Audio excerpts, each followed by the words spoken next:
ఇప్పుడు అంటాడు, దేవా మా బాధ నీకేం తెలుసు అంటే, లేదురా నాకు తెలుసు అంటాడు. ఎట్లా తెలుసు? నేను అనుభవించాను నాన్న, అందుకే నేనే మిమ్మల్ని అర్థం చేసుకోగలను, ఇంకెవరు అర్థం చేసుకోలేరు. నువ్వు దేవుడివి కదా అంటే, మనుషుడిగా వచ్చాను కదా.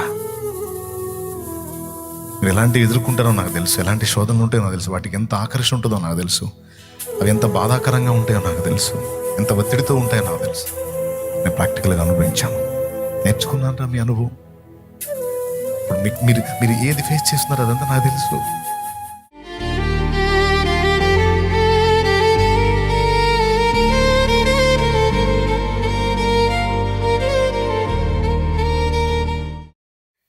చదువుకెళ్ళి చదువుకొని ఒక ఏజ్కి వచ్చేటప్పటికి మన మైండ్ సెట్ ఎలా మారింది? చిన్నప్పుడు అన్నీ నాన్న చెప్పేవాడు మనకి, అన్నీ తప్పులే, పిచ్చి పిచ్చి పనులన్నీ చేస్తాం, పిచ్చి పిచ్చి కోరికలన్నీ కోరుతాం, అవునా? పిచ్చి చేష్టాలన్నీ చేస్తాం.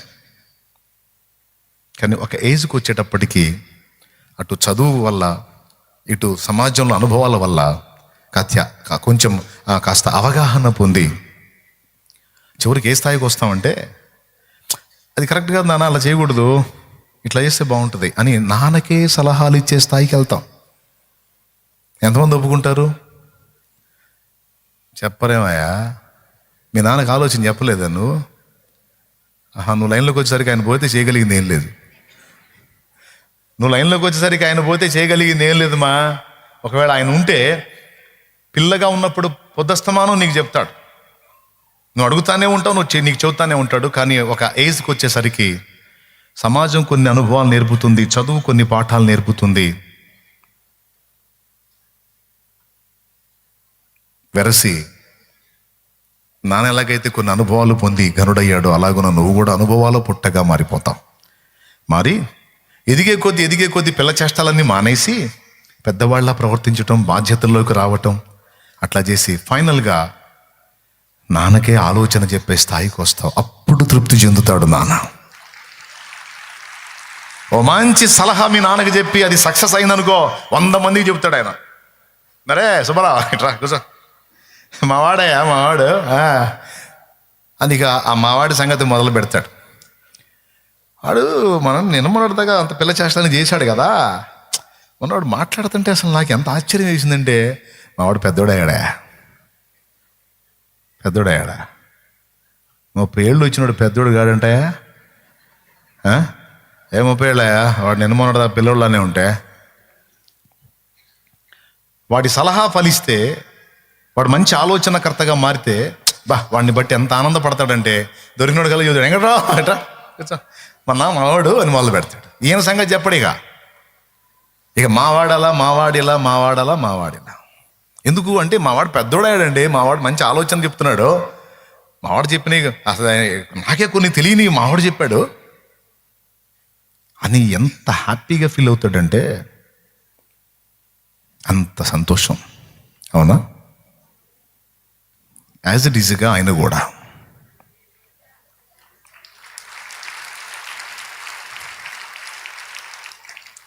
అలాగే. కాకపోతే ఆ హాస్టల్ మనకు అర్థమైద్ది, ఆ స్కూల్లో ఆ చదువులు మనకు అర్థమవుతాయి, ఈ చదువు అర్థం కాదు. కానీ ఆశ్చర్యం చెప్పనా, ఆ నాన్న మనకు ఫీజు కట్టి హాస్టల్లో చేర్చినట్టు ఈ నాన్న కూడా మనకు కావలసినవన్నీ ఎప్పటికప్పుడు ఇస్తూ ఉంటాడు. కొన్నిసార్లు మనకు కూడా అక్కడికి వెళ్ళాలనిపిస్తుంటుంది, ఎలా ఉంటుందో అని. ఫ్లైట్లో ఎక్కితే పరలోకం తీసుకెళ్తారంటే అప్పు చేశాను ఎక్కేవాళ్ళం. స్తోత్రం. ఏమండి, రాకెట్ ఎక్కితే పరలోకం తీసుకెళ్తారంటే ఆస్తులు అమ్మైనా సరే రాకెట్ ఎక్కేవాళ్ళు. అక్కడ మా నాన్న ఉంటాడు, ఆయన చూడాలి. ఒక పరితాపం, ఒక తపన.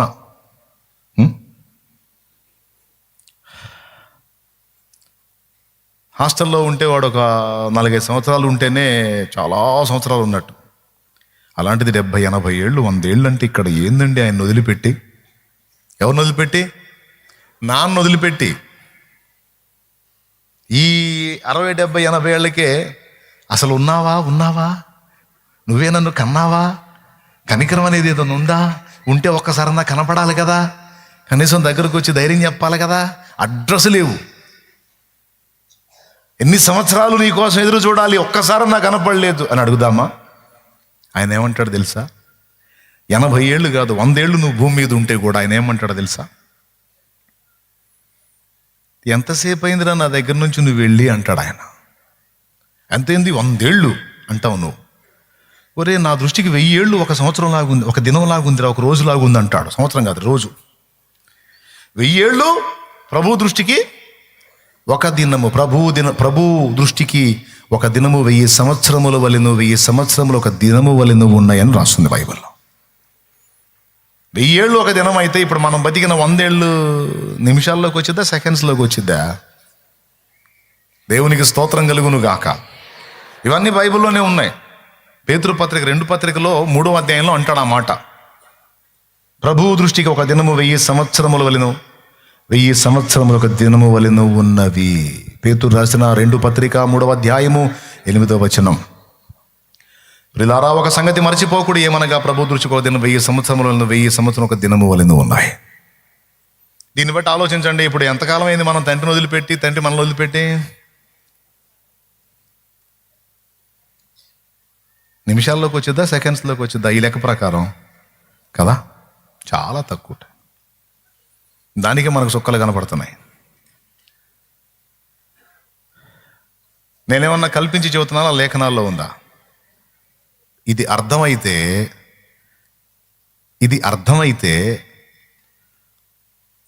నీ హృదయంలో ఇక ఆనందం, సంతోషం నిరంతరం తాండవిస్తాయి.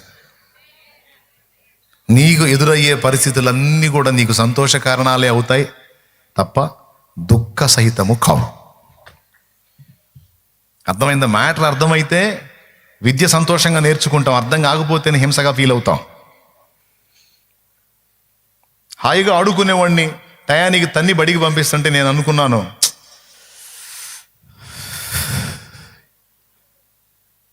వీళ్ళు ఎటుగుడి పంపకుండా మానరు, ఆ టీచర్కి ఏమన్నా అయితే బాగుండు, కొద్ది రోజులు సెలవు వచ్చింది, ప్రశాంతంగా ఆడుకోవచ్చు అనుకునేవాడిని. వీళ్ళకి ఏం కాకూడదు, అమ్మా నాన్న కదా, వీళ్ళు బతికుండాలి, ఎందుకంటే బాగుండాలి, నాకు ఫుడ్ పెట్టాలి కదా. టీచర్ ఏం లేదు, కొడుతుంది కాబట్టి ఆమెకేమన్నా అయితే బాగుండు, ఒక వారం 10 రోజులు సెలవు వచ్చింది, ఆ కోటింగ్ తప్పిద్ది, నేను బడికి పోయే పరిస్థితి తప్పిద్ది. కనీసం 1 నెల రోజులు ఆమె బెడ్ మీద నుంచి లేవకూడదు. తండ్రి దిక్కుమాల కోరికలు వచ్చాయి నాకు. ఎందుకు? ఆ బాధ పడలేక. రాసిద్ది, కొన్నిసార్లు రాయమంటది, రాయకపోతే అదే పలక తీసుకొని పెటా బాధిద్ది. తర్వాత తొడపాసం పెట్టుద్ది. ఇక ఆమె ఎలా తిప్పుద్దో అలా తిరిగిపోవటమే. కట్టె వరస కొడితే కర్రతో కొట్టినట్టు ఉంటుంది. కాబట్టి ఇక అప్పుడప్పుడు ఆపిల్ కాయలు తీసుకెళ్ళి ఇస్తుంటారు లంచాలు, నా జోలికి రావద్దు తల్లి అని. అయినా సరే కాయ తీసుకొని అక్కడ పెట్టి మళ్ళీ చూసి తేడా వస్తే పెట్టమని పీకిద్ది. కాయ ఇచ్చిన కృతజ్ఞత కూడా లేదు, నేను తిన్నా పోయేది అనుకునేవా. దేవునికి స్తోత్రం కలుగును గాక. కానీ ఆ టైపులో ఆమె చెప్పకపోతే, అసలు ఆ పునాది అక్షరాల దగ్గర నుంచి పునాది పడకపోతే ఈరోజు ఇన్ని విషయాలు చదవగలిగేవాడిని కాదు కదా. ఉచ్చారణలో తేడా వచ్చినా తన్నేది. సాంస్క్రిట్ శ్లోకాలు, మంత్రాలు చదవగలుగుతున్నాం అంటే ఉచ్చారణ దోషం వచ్చినా కొట్టేది. ఏ పదాన్ని ఎలా పలకాలో అలా పలకాలి. ఆ పునాది నాకు బాల్యంలోనే పడింది, చాలా చిన్న వయసులో పడింది. ఒకప్పుడు నాకు హింసకు కారణమైనటువంటి విద్య నేర్పిన గురువు, చదువుకు పంపిన తల్లిదండ్రులు విలన్స్లా కనపడ్డారు. ఈరోజు వాళ్ళు నాకు దేవుడి తర్వాత ఆ స్థాయిలో కనపడుతున్నారు. తమ్ముడు, చెల్లి, ఇదంతా మీ అవగాహన కోసం చెప్తున్నాను నేను. జీవితంలో నువ్వు ఫేస్ చేస్తున్నటువంటి ప్రతి అనుభవం, ప్రతి పరిస్థితి దేవుని అనుమతి లేకుండా, దేవునికి తెలియకుండా ఏది రాలేదు.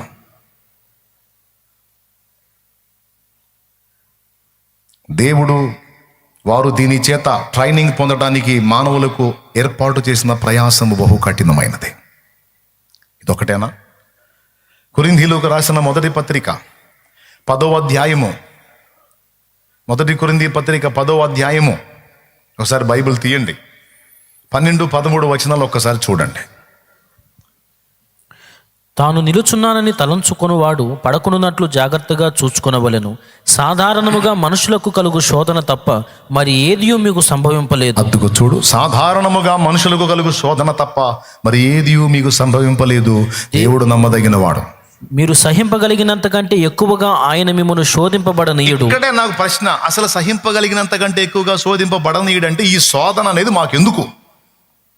నువ్వు దేవుడివి కదా, మేము నీ పిల్లలం కదా, మమ్మల్ని కూడా శోధనలకు అప్పచెప్పడం ఏమి న్యాయం? నీ పిల్లలు మమ్మల్ని సుఖపెట్టాలి, నువ్వు ఏ ఇబ్బంది లేకుండా చూసుకోవాలి. అంతేగాని నానా నువ్వు తట్టుకోలేనంత కోటింగ్ ఉండదురా, నీకు ఎంత తట్టుకుంటావు అంత కోటింగ్ నాన్న, బ్యాలెన్స్గా ఉంటుందిరా కోటింగ్ అంటే. ఏంది కోటింగ్ లేని జీవితం లేదా? తట్టుకోలేకపోతున్నా. లేదు నాన్న ఎక్కువ కోటింగ్ ఉంటుంది నాన్న, ఎక్కువ వెయిట్ ఉంటుందరా. వెయిట్ ఎందుకు అసలు వెయిట్ ఎందుకు? అన్ని వెయిట్లు తీసేస్తావని కదా నీ దగ్గరికి వచ్చింది. చాలా వైనంగా చెప్తున్నావు, నువ్వు ఎంత మోస్తావు అంత వేస్తాను నాన్న వెయిట్ అంటున్నావు. ఎందుకు నాయన ఈ వెయిట్లు అంటే? ముందు చెప్పాడుగా, ట్రైనింగ్. సాధారణముగా మనుషులకు కలుగు శోధన తప్ప మరి ఏది మీకు సంభవింపలేదు. దేవుడు నమ్మదగిన వాడంట. నమ్మదగిన వాడైతే మీరు సహింపగలిగినంత కంటే ఎక్కువగా ఆయన మిమ్మల్ని శోధింపబడనీయడు. ఎంత సెగ అవసరం అంత సెగే. ఇంకా ఎక్కువ సెగ తగిలిందంటే నువ్వు మాడిపోతావని తెలుసు. అందుకని మాడనీయుడు, అలాగని ప్రశాంతంగా ఉండనీయుడు. తగినంత సెగ. ఇక్కడ ఇట్లా అన్నాడా? దాంతోపాటు ఇంకొక ఐడియా, ఇంకోటి చెప్తున్నాడు. దేవుడు నమ్మదగిన వాడు, సహింపగలిగినంత కంటే ఎక్కువగా మిమ్మల్ని శోధింపబడనీయుడు. అంతేకాదు, ఒక ఆఫర్ మనకి. సహింపగలుగుటకు ఆయన శోధనతో పాటు తప్పించుకున్న మార్గమును కూడా కలుగుజేయును. ఏం టెన్షన్ పడొద్దు. శ్రమలోకి నెట్టిన దేవుడే దాని నుంచి బయటపడటానికి దారి సిద్ధం చేసి పెడతాడు. ఆయన నమ్మదగిన వాడు. ఎంత నీట్గా చెప్తున్నాడో చూడు. మిమ్మల్ని అగచాట్లోకి డ్రైవ్ చేయటం ఖాయం, అంటే కాలువలోకి మిమ్మల్ని నెట్టడం ఖాయం, మునిగిపోకుండా బయటికి తేవటం. ఈ నెట్టడం ఎందుకు? మళ్ళీ మునగనీయకుండా బయటికి తేవటం ఎందుకంటే ఆయన చెప్పే డైలాగ్ ఒకటే, ప్రసంగి 1:13, ట్రైనింగ్. ఏం ట్రైనింగో ఏమన్నా. సరే ఈ ఒక్క మాట వదిలిపెట్టాడా? మళ్ళీ దీనికి సపోర్ట్గా ఇంకో చోట అంటాడు. పేతురు రాసిన మొదటి పత్రిక 1వ అధ్యాయము 6-7 వచనాల్లో అంటాడు, అవసరం అంటాడు. చూడు, ఇందువలన మీరు మిక్కిలి రాసిన మొదటి పత్రిక 1వ అధ్యాయము 6వ వచనం చూడండి. ఇందువలన మీరు మిక్కిలి ఆనందించుచున్నారు గాని అవసరమును బట్టి నానా విధములైన శోధనల చేత ప్రస్తుతమున కొంచెము కాలము మీకు దుఃఖము కలుగుచున్నది. అవసరమును బట్టి నానా విధ శోధనలు. అక్కడేమో ట్రైనింగ్ అంటాడు, ఇక్కడేమో సహింపగలిగినంతే అంటాడు. మళ్ళీ ఇటు వచ్చి అవసరం. అందుకే నేనేం చేశానంటే మళ్ళీ మర్చిపోకుండా పరిశుద్ధాత్మ ట్రైన్లో పాట రాసుకున్నా. అవసరాన్ని బట్టి అగ్ని వంటి శ్రమలు కలుగుచున్నవని తెలిసి కలత చెందబోకు. అవసరాన్ని బట్టి అగ్ని వంటి శ్రమలు కలుగుచున్నవని తెలిసి కలత చెందబోకు. నిన్ను పిలిచిన దేవుడు నమ్మదగినవాడు, శోధనలో నిన్ను విడిచిపెట్టిపోడు. కంటి పాపల తోడుండి నిన్ను కాచుకుంటాడు, కన్న తండ్రిలా తోడుండి నిన్ను ఆదుకుంటాడు. నమ్మునిస్తమా, ఇది సత్యం, వీడబోకుమా విశ్వాసం. నీ ఆశ నిరాశ కానే కాదు, వేదన ఎందుకు? నీ కన్నీరు కలకాలముండదు, కలతే చెందకు. దేవునికి మహిమ. కాబట్టి మనం ఇంత వ్యవహారంలో ఉన్నామని అన్యుడికి తెలుసా? వాడు తడవకు వచ్చి మీదేవిడ ఎట చేయొచ్చుగా, మీదేవిడ ఎట చేయొచ్చుగా, అది కూడా ఒక ట్రైనింగే మనకే. వాళ్ళు ఆ టైపులో వచ్చి మనల్ని శోధించడం కూడా ట్రైనింగ్లో భాగమే. అరే మా బాధలతో మేం చేస్తుంటే ఈడు ఊడురా తడవకు వచ్చి, మీ దేవుడు ఎట్ట చేయొచ్చుగా, మీ దేవుడు ఎట్ట చేయొచ్చుగా, మీ దేవుడు ఉంటే జరిగిద్దా, అసలు మీకు ఏం చేశాడు? మరి అంతే కదా, మన పక్కన ఒకడు చేరి మనం వెంబడిస్తున్న వానికి వ్యతిరేకంగా మాట్లాడుతుంటే అప్పుడు మన ఫీలింగ్స్ ఏంటనేది అక్కడ అబ్జర్వ్ చేస్తూ ఉంటాడు. ఇది కూడా ట్రైనింగ్, ఇది కూడా టెస్టింగ్, ట్రైనింగు టెస్టింగ్. మన చదువంతా అదేగా, చదవటం, ఎగ్జామ్ రాయటం, ఫెయిల్ అయితే మళ్ళీ చదవటం, మళ్ళీ రాయటం అన్నట్టు నిద్రలు మేలుకొని చదివి కూడా ఎగ్జామ్ రాయాలి, ఫెయిల్ అయితే మళ్ళీ చదవాలి, రాయాలి, పాస్ అయిన దాకా రాయాల్సిందే. అన్నీ పాస్ అయ్యామా అప్పుడు పై తరగతి. మళ్ళా ఇప్పుడు మీరు గమనించారో లేదో, మన సమస్యలన్నీ ఒక్కొక్క ఏజ్లో ఒక్కొక్క టైప్లో వస్తాయి మనకి. ఇది కూడా రాసుకోండి, ఇంట్రెస్టింగ్ భలే ఉంటుంది మ్యాటరు. పిల్లలప్పుడు మనకి వేరే సమస్యలు లేవు, అప్పులు కూడా ఉందా మనకి, అమ్మాయి చూసుకుంటారు, మనకెందుకు? వాళ్ళు తన్నుకుంటా జుట్లు బీక్కుంటా ఉన్నా సరే మనం గోళీలు జేబులో పోసుకొని ఆడుకుంటాను పోతాం. ఎందుకంటే తన్నుకున్న జుట్లు బీక్కున్న టయానికి ఫుడ్ వండుతారు, తింటాం. మన కోసమే వాళ్ళు మళ్ళీ సమాధానం పడాలి. అప్పుడు మనకు అప్పులు గొడవ లేదు, ఆర్థిక సమస్య లేదు, పనికి వెళ్ళాలన్న సమస్య లేదు, బడికి వెళ్ళటమే మనకు సమస్య అప్పుడు. కాకపోతే ఆ బడికి వెళ్ళటమే మనకి కొండంత సమస్యలాగా ఉండేది అనుకో. తర్వాత అక్కడి నుంచి కొంచెం పెద్ద అయిన తర్వాత కొంచెం ఫ్యామిలీ బాధ్యతలు, బర్డెన్స్ తెలుసుకున్న తర్వాత కొంచెం కొద్దిగా మారుతుంటాయి.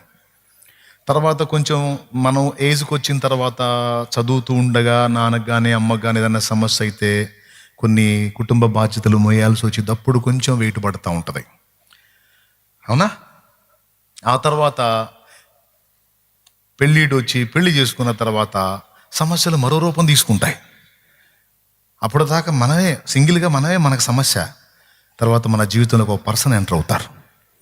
స్త్రీ అయితే ఒక పురుషుడు ఎంటర్ అవుతాడు, పురుషుడు అయితే ఒక స్త్రీ ఎంటర్ అయితే అక్కడ నుంచి డిఫరెంట్ సమస్యలు రకరకాలు కదా.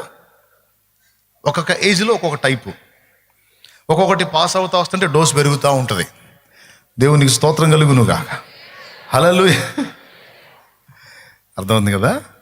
ఒక్కొక్కటి రాసుకుంటా పాస్ అవుతా ఒక్కొక్క మెట్టు ఎక్కుతూ ఉంటే సమస్యలు తరగటం కాదు. మరి ఇప్పుడు 1వ క్లాస్ చదివే వాడికి 10th ఎగ్జామ్ బెటర్గా, 10th పెట్టాలంటే 10th రావాలి, అవునా? 10th పొజిషన్కి వచ్చినప్పుడు ఆ రేంజ్ సమస్య. నేను బాగా అబ్జర్వ్ చేస్తున్నాను ఏ ఏజ్లో ఎలాంటి అగసాట్లు వచ్చినాయి, ఇప్పుడు ఈ ఏజ్లో ఏం వస్తున్నాయి, ఇంకా ఏజ్ మారితే ఏ టైప్ వస్తాయి. ఫైనల్గా ఇక కుటుంబ బాధ్యతలు అన్ని భారాలు పక్కన పెట్టి శరీర రోగాలు స్టార్ట్ అవుతాయి. అసలు సీన్ అక్కడ ఉంటుంది. ఇక కూర్చుంటే లేవలేక, లేస్తే కూర్చోలేక, కళ్ళు కనపడక, అబ్బాయి ఎవరయ్యా, కనపట్లేయ్యా, పోయినాయి, ఏంది వినపడట్లే, ఇది కూడా పోయింది. కనపడక, వినపడక, నడవలేక, కూర్చోలేక, బెడ్లోంచి లేవలేక, ఆవేశం ఆగక, చెడమడ తిట్టడం, కాస్త బీపీ ఉందిలే అమ్మ ఏమనుకోవకంటాం. ఏ ఏజ్కి దగ్గర ఏజ్ మారే కొద్దీ శోధనలు, ఏజ్ మారే కొద్దీ సమస్యలు. బిడ్డలారా ఒకసారి ఆలోచించండి.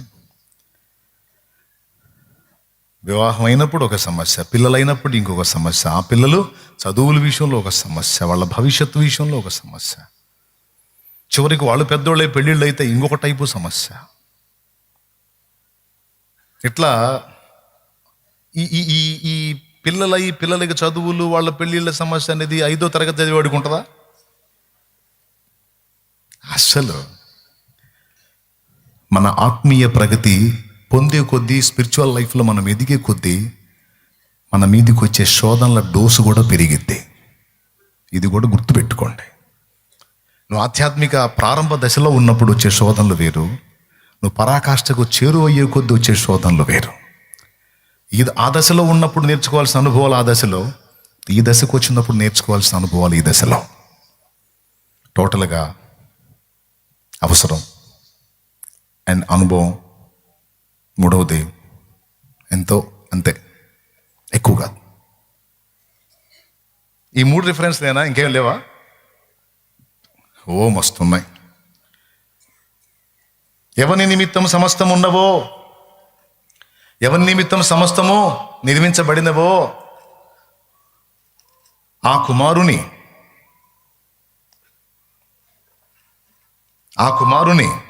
మహిమకు తీసుకొని రావటానికి శ్రమలే ఆ కుమారుని సంపూర్ణంగా చేయటానికి శ్రమలనే వాడాడట తండ్రి. పరిశుద్ధపరచబడువానికి ఒక్కటే మూలం. అంటే ఆ కుమారుడికే పరిపూర్ణత కొరకు శ్రమ తప్పనప్పుడు ఆయన రాజ్యములో హక్కుదారురాలివి కావాలంటే నీకు కూడా ఆ శ్రమల వలననే పరిపూర్ణ పరిశుద్ధత అంటాడు. ఆయన కుమారుడై ఉండియు తాను పొందిన శ్రమల వలన విధేయత నేర్చుకోనేను అంటాడు. చూడు, హెబ్రీ పత్రిక 5వ అధ్యాయము. తొందరగా బైబిల్ తీసేసాడు. 8వ వచనం. హెబ్రీ పత్రిక 5వ అధ్యాయం 8వ వచనం. చూడండి, ఒకసారి బైబిల్ తీయండి. ఆయన కుమారుడయుండియు తాను పొందిన శ్రమల వలన విధేయతను నేర్చుకొనేను అనే మాట రౌండ్ కొట్టాలి.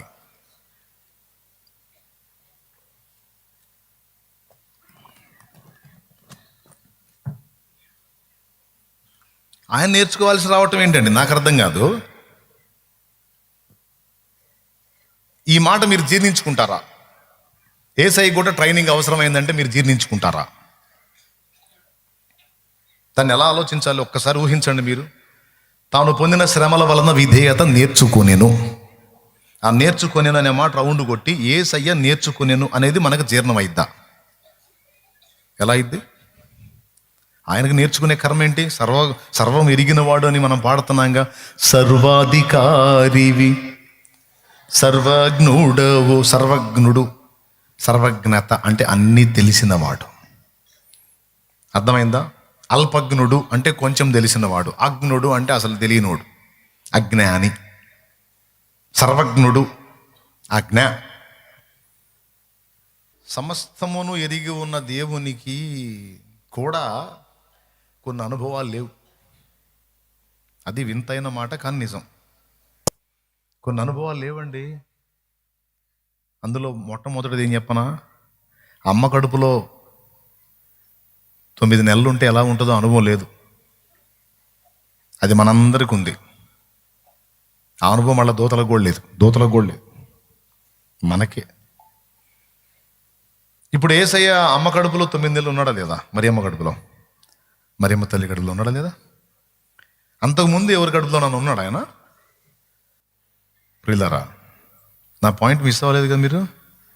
యేసయ్యకే ట్రైనింగ్ అవసరం ఏందంట. ఎందులో? అమ్మ కడుపులో ఉంటాం ఒకటి. అసలు కాలమే లేదు ఆయనకి, ఎప్పుడు తండ్రితో ఉన్నాడు. అలాంటిది తను కూడా తండ్రితో కొన్ని గంటలు ఎడబాయాల్సినటువంటి అనుభవం అంతకుముందు యేసయ్యకి లేదు. ఇప్పుడు వచ్చింది, సిలువ మీద వచ్చింది. అంతకుముందు ఎరుగునా? సిలువ మీద ఎరిగాడు. ఓకేనా? పాపం ఎరుగని ఆయన మన నిమిత్తము పాపముగా చేయబడిన. అమ్మ కడుపులో అనుభవం కొత్తదే, తండ్రి నుంచి ఎడబాటు క్రొత్తదే, పాపముగా చేయబడుట క్రొత్తదే. ఇవన్నీ పక్కన పెడితే విధేయత అన్నాడు కదా. విధేయత అంటే ఏంటి? లోబడటం. అసలు లోబడే అవసరం ఏంటి ఆయనకి? సుప్రీంగా. అందుకని అనుభవం కూడా లేదు యేసయ్యకి. అంతకుముందు లేదు. ఎందుకు? కనుసైగతో సమస్తాన్ని శాసించగల దేవుడు ఆయన. దేవుడు సుప్రీం అయితే, తండ్రి సుప్రీం అయితే, కుమారుడు కూడా సుప్రీమే. తండ్రి శాసనకర్త అయితే కుమారుడు కూడా శాసనకర్తే. తండ్రి స్తోత్రార్హుడైతే కుమారుడు కూడా స్తోత్రార్హుడే. ఇప్పుడు చెప్పండి, ఆయన లోబడి విధేయత చూపి బెండవాల్సిన పరిస్థితి ఉందా? మరేంటి ఆయన క్యాడర్ ఏంటి? సుప్రీం. సమస్తాన్ని తన చూపుడు వేలుతో శాసించగల దేవుడు అనేవాడు. అలాంటోడు మన కోసం భూమి మీదకి వచ్చి పొంతి పిలాతు సభలో ఎట్టున్నాడు.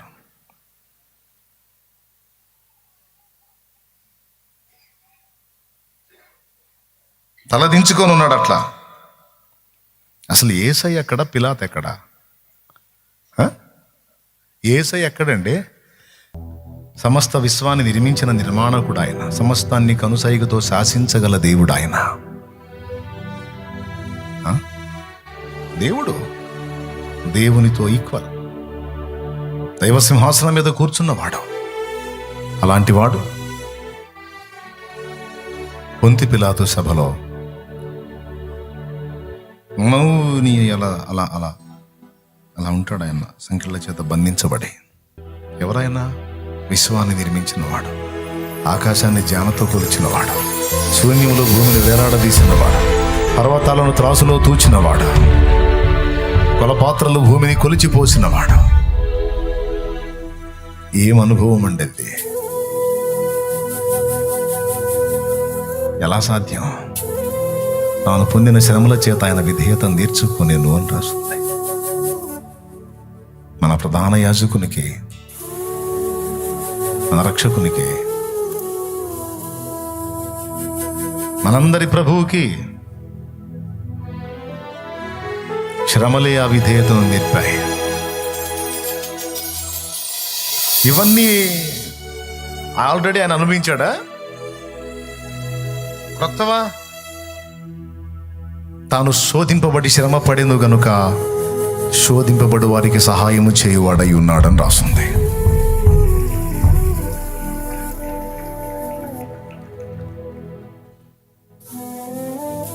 ఇటు పక్కన్న పిలాతు ఎక్కడ, అటు పక్కన్న యేసు ఎక్కడ?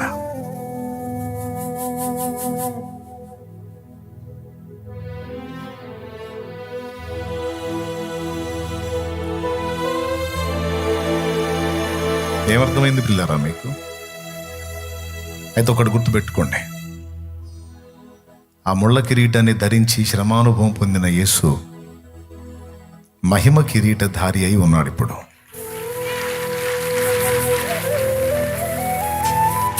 ఎవరి పక్షంగానో తెలుసా? మొదట ఆయన దేవుడు మన కోసం భూమి మీదకి వచ్చి మనలో ఒకని వంటి వాడై ఇప్పుడు వెళ్ళి తండ్రి కుడిపార్శ్వమని ఎలా కూర్చున్నాడు తెలుసా? మనుష్య కుమారుడుగా కూర్చున్నాడు. అంటే ఇప్పుడు దేవుని కుడిపార్శ్వమని ఎవరున్నా తెలుసా? దేవుడు కాదు, మనుష్య కుమారుడు.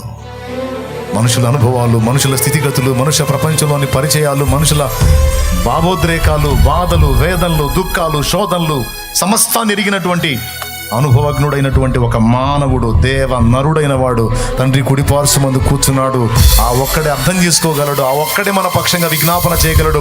తండ్రి వాళ్ళ కండిషన్ నాకు తెలుసు, వాళ్ళు ఏ విధంగా ఆ పొజిషన్లో ఉన్నారో నాకు తెలుసు, ఎందుకు అలా ఉన్నారో నాకు తెలుసు. అక్కడ పరిస్థితి అలా ఉంది.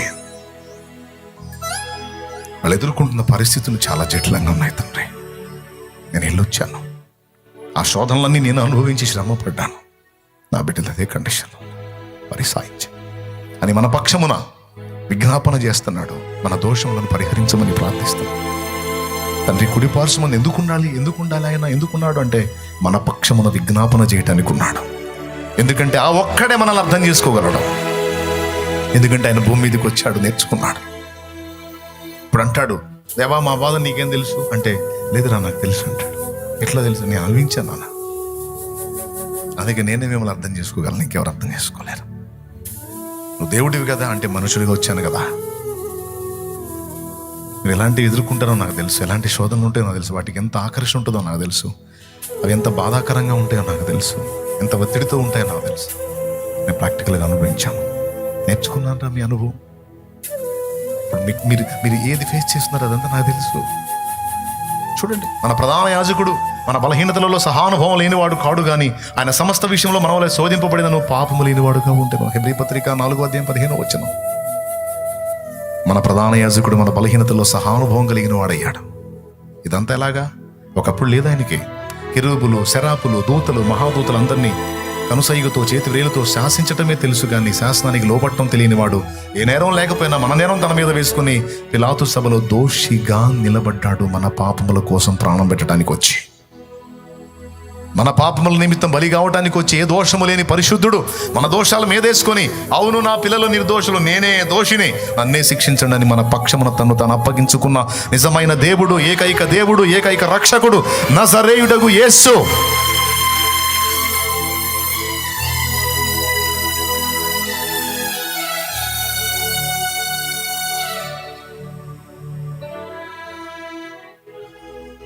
థ్యాంక్ యూ నాన్న, థ్యాంక్ యూ. ప్రభువుకే శ్రమలలో విధేయత నేర్పేట. పరిశుద్ధ పరచువానికి పరిశుద్ధ పరచబడువానికి ఒక్కటే మూలం. చూడండి, హెబ్రీ పత్రిక 2వ అధ్యాయము 10వ వచనం చదువు నాయన. ఎవని నిమిత్తము సమస్తమును ఉన్నవో. ఇంకొక వచనం కూడా 9 నుంచి చదువు. నేను చెప్పిన మాట ఉంటుంది అక్కడ. 2:9 నుంచి చదువు నాన్న. దేవుని కృప వలన ఆయన ప్రతి మనుషుని కొరకు మరణము అనుభవించున్నట్లు దూతల కంటే కొంచెము తక్కువ వాడుగా చేయబడిన యేసు మరణము పొందినందున మహిమా ప్రభావములతో కిరీటము ధరించిన వానిగా ఆయనను చూచుచున్నాము. అదుగో ముళ్ళ కిరీటం ధరించిన ప్రభు ఇప్పుడు మహిమ కిరీటధారి అయి ఉన్నట్ట. దేవునికి స్తోత్రం కలుగును గాక. చదువు నాన్న. ఎవని నిమిత్తము సమస్తమును ఉన్నవో, ఎవని వలన సమస్తమును కలుగుచున్నవో ఆయన అనేకులైన కుమారులను మహిమకు తెచ్చుచుండగా వారి రక్షణకర్తను శ్రమల ద్వారా సంపూర్ణిగా చేయుట ఆయనకు తగును. దేని ద్వారా అమ్మా? అందరు చెప్పండి అమ్మా. నాకు ఈ బాధలేందన్నా, నాకు ఈ కష్టాలేందన్నా, నాకు ఈ సమస్యలేందన్నా. ఇప్పుడు వరుసగా చెప్పుకుందాం. నంబర్ 1 ట్రైనింగ్, నంబర్ 2 తగినంత, నంబర్ 3 అవసరం, నంబర్ 4 సంపూర్ణ సిద్ధి కొరకు.